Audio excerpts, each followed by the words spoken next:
Welcome back to the Rhode Show. This morning in the Buzz, a local man is facing charges because he's accused of performing an operation on his own dog. Alan McQuady admits that he performed the surgery himself because his 14-year-old Labrador Nikita had a cyst.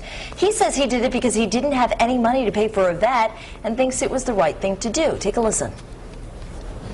Cruelty to an animal to me is like somebody going around and carrying the animal around by their foot or the tail, or beating the hell out of it. That's cruelty.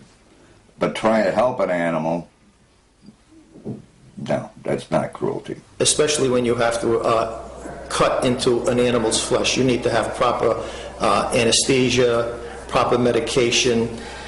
This was totally an act of ignorance on the part of the owner. So what do you guys think? I mean, people are saying this is animal cruelty. Does this fit what you normally think of when you think animal cruelty? No, I think he was right when animal cruelty is beating an animal or not feeding it properly. Sometimes you go into these houses and there's, they're malnourished. They exactly. have matted down hair. I think he had the best intentions. It was his dog. I'm sure he loved it. He was trying to help it, but the bottom line is you can't be doing that.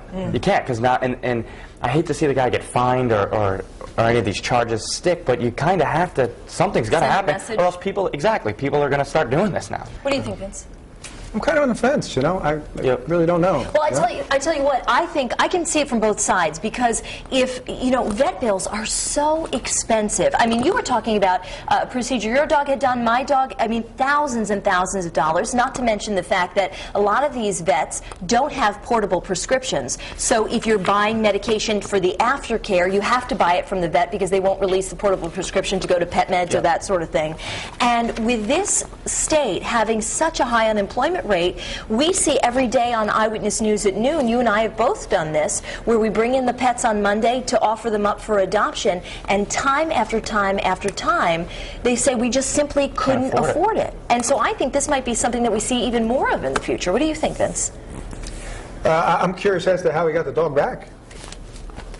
How does he still have the dog? Yeah, if there are animal cruelty charges, why was he allowed to have that dog? So I'd like to know the answer to that. Well, I tell you what, I know that also some of the other facts that you and Courtney had shared with me this morning were that he tried to give him some sort of like Orajel. And he said he did it in the military. He said he had military training, of doing that type of operation.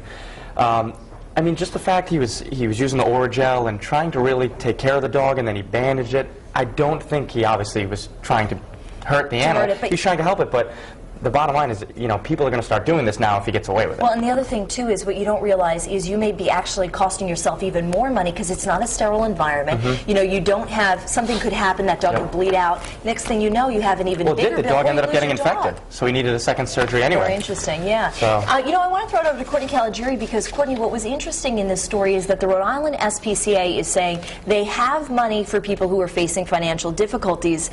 I don't know how deep that well is, but certainly there are a lot of people who are struggling to take care of their animals right now. Yeah, that's some of the points folks on Facebook are making. They're saying who isn't strapped for cash these days, but they have thought of some other alternatives, so I can share some of those with you right now from the live blog. Let's take a look at that on foxprovidence.com. This one's from JB, says I would do what it takes, but not my own surgery. I draw the line there. And this one's from Lisa. She said I would try to do what I could to save my dog because they are like our kids, and we do what we could to save our human kids, but I'd borrow money or talk with the vet about making payments or something. She says the vet needs to be more flexible on payments to help people out. Here's our poll on foxprovidence.com. What would you do whatever it takes to save your family pet? A, absolutely, I'd spare the expense. B, no, I have to draw the line somewhere. Or C, not sure, it depends on the situation. We've also posted that story with a little more information on it if you do want to read more about it.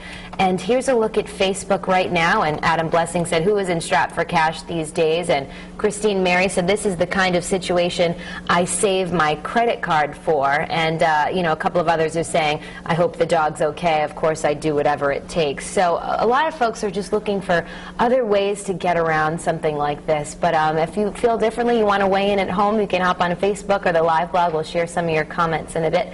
But I'll be back at the end of the show with the poll results. For now,